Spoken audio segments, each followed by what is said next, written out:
சபரிமலை சன்னிதானம் காடு மலை கடந்து அமைந்துள்ள கோவில் என்றாலும் பக்தர்கள் வருகை ஆண்டுக்கு ஆண்டு கட்டுக்கடங்காமல் அதிகரித்துக் கொண்டுள்ளது.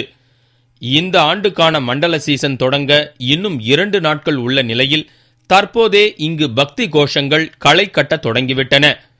ஐயப்பன் கோவிலின் மூலஸ்தானம் 47 கிலோ தங்கத்தால் ஏற்கனவே வடிவமைக்கப்பட்டுவிட்ட நிலையில் தற்போது சன்னிதானத்தின் சுற்றுக்கோயில்களான கணபதி, நாகராஜா, மாளிகைப்புறம் கோயில்களின் மேற்கூரைகளும் தங்கத்தால் வேயப்பட்டுவிட்டது.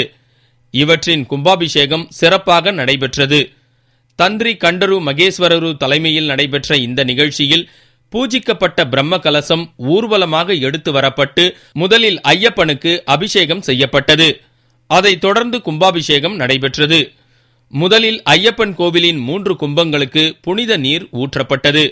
அதைத் தொடர்ந்து கணபதி, நாகராஜா, மாளிகைப்புறத்து அம்மன் கோவில் ஆகிய சன்னதிகளில் கும்பங்களில் புனித நீர் ஊற்றப்பட்டு கும்பாபிஷேகம் நடைபெற்றது. சரணம் ஐயப்பா கோஷம் முழங்க ஆயிரக்கணக்கான பக்தர்கள் இதில் கலந்து கொண்டனர்.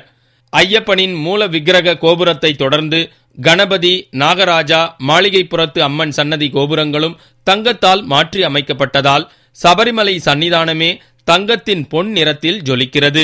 சுவாமியே சரணம் ஐயப்பா.